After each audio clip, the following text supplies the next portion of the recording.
Okay, donc ce que j'ai fait ici, c'est que j'ai fait afficher à l'écran la coordonnée X et la coordonnée Y en dessous de notre souris. Donc on voit que quand je me déplace en haut à gauche ici, la coordonnée X est 9 et la coordonnée Y est 0. Quand je me déplace vers le bas, la coordonnée Y augmente.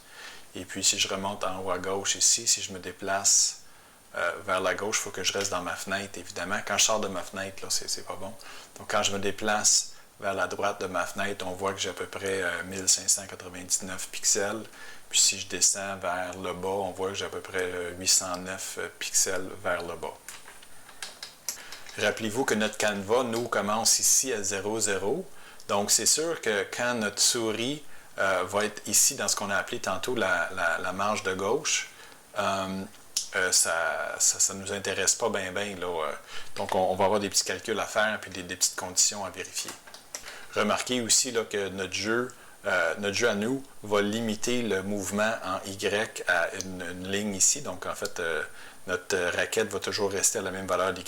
Si dans votre jeu à vous, à la fin, vous voulez déplacer, ça pourrait devenir intéressant, là, pouvoir jouer en 2 dimensions, bien, vous pourrez modifier le programme en fonction de vos idées. Donc, ici, je vous rappelle, on est à l'écoute des événements quand la souris bouge. Quand la souris bouge, on va aller chercher sa valeur de X et de Y. Et ce que je fais présentement, c'est que je fais tout simplement déplacer la raquette aux coordonnées de la souris X et Y. Donc, si ça n'a pas été déjà fait, à ce moment-là, il y a une méthode à rajouter comme celle-ci dans raquette.js. Bon, vous allez remarquer aussi là, que quand j'ai créé la raquette, okay, j'ai modifié le code un petit peu de la vidéo précédente. Avant de créer la raquette, j'ai défini 2 variables pour la coordonnée X et la coordonnée Y de la raquette. Parce qu'on s'entend que les coordonnées de la raquette et les coordonnées de la souris sont reliées entre elles, mais ne sont pas tout à fait pareilles.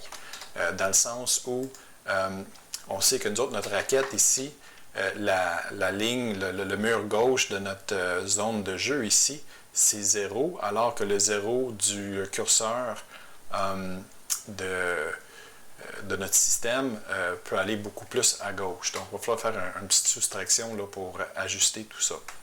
Donc, ce que j'ai fait, c'est que j'ai créé 2 variables, une qui s'appelle raquette X et l'autre qui s'appelle raquette Y. Donc, on va tout simplement décider que notre raquette X va commencer à 0 et que notre raquette Y va commencer à la hauteur du canevas moins 10. C'est-à-dire quand on part notre programme, la raquette va commencer en bas ici. C'est ce qu'on voit quand je fais un reset. On voit qu'on est à 0 et la hauteur du canevas moins 10. OK, dans le fond, c'est que nous autres, on veut que notre raquette, dans le fond,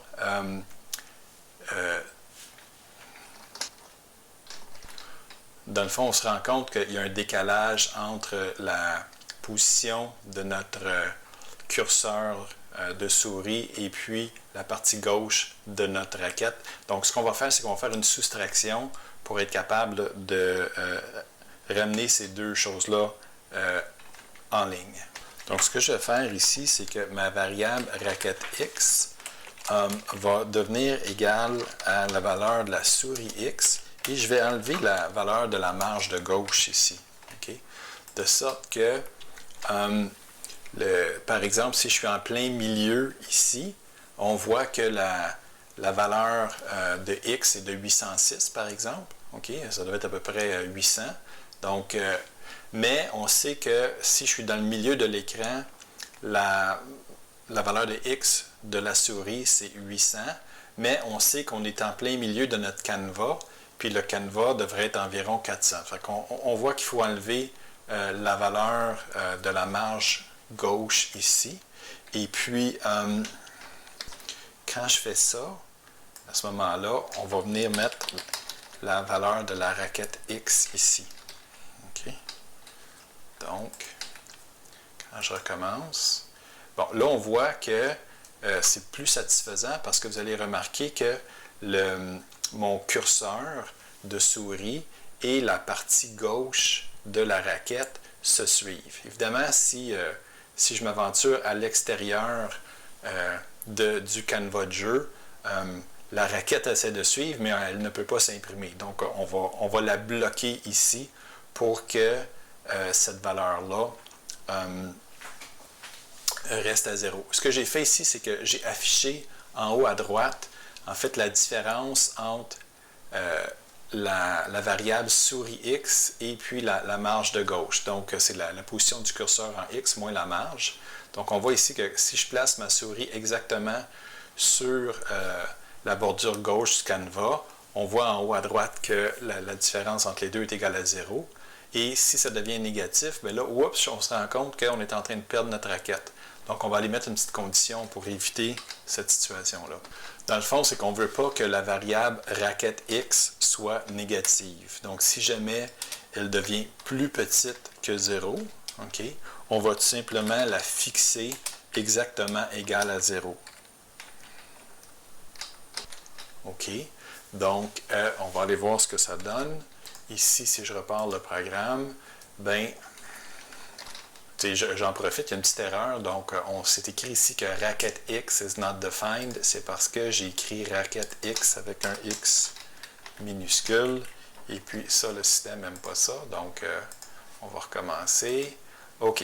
Donc, ici, maintenant, si je m'approche, on voit que la valeur de racket X est égale à 10, 7, 0, et voilà, ça reste à 0. Donc, même si ma souris se promène ici dans la marge de gauche, ma raquette reste fixée ou stoppée au mur de droit.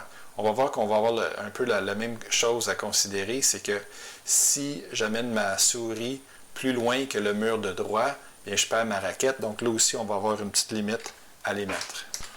OK, j'ai changé le code. On va juste voir comment ça se passe maintenant à l'écran. Donc, si je me déplace vers la droite, maintenant, on voit que la raquette reste prise là. Et même si je déplace mon curseur dans la marge de droite ici, la raquette reste collée sur le mur de droit. Quand je reviens à l'intérieur, remarquez que c'est quand voyez-vous ici, la raquette ne bouge pas ici. C'est quand ma souris va déplacer l'extrémité gauche de la raquette que là, je vais pouvoir commencer à traîner ma raquette et ça va freiner ici. Donc, comment on a fait ça? On s'est dit, bien, quand la valeur de X de la raquette qui est affichée ici en haut à droite de l'écran, donc, quand la valeur de X plus la largeur, parce que si on regarde la barre orange ici, si la position X de la raquette plus la largeur de la raquette dépasse le mur de droit, c'est-à-dire que c'est la largeur du canevas, à ce moment-là, on s'arrête. Okay? Donc, on ne veut plus que ça bouge. Ça veut dire que notre valeur de X va rester égale à la largeur du canevas moins la largeur de la raquette. Donc, quand on regarde ça ici, c'est un peu le même principe là, que pour les rebondissements avec les balles. Okay? Donc, on se dit ici que si la position en X de la raquette plus la longueur, plus la largeur de la raquette, si ça dépasse la largeur du canevas, bien là, on s'en va trop à droite. À ce moment-là, on refixe notre valeur de raquette X comme étant la largeur du canevas moins la largeur de la raquette.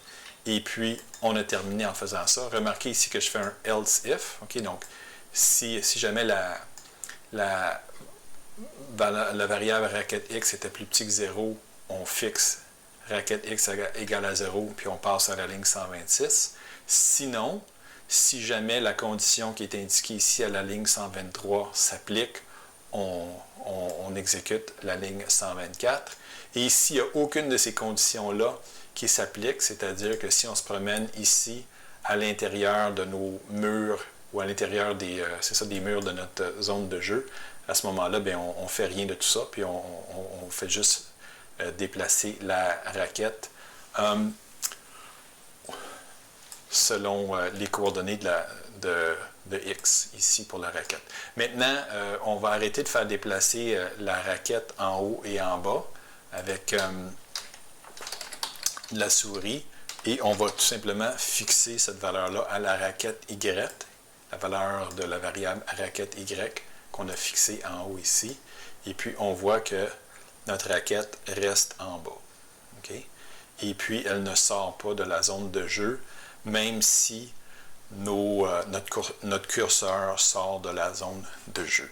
Écoutez, je suis désolé pour tous ces petits détails, là, mais vous allez voir que quand vous allez créer vos propres jeux, c'est vraiment les petits détails qui font que le jeu est intéressant. Donc, je vais m'arrêter là, puis la prochaine chose à faire, ça va être de faire rebondir les balles quand elles touchent notre raquette. Okay? Donc, ça va être la prochaine étape. Merci.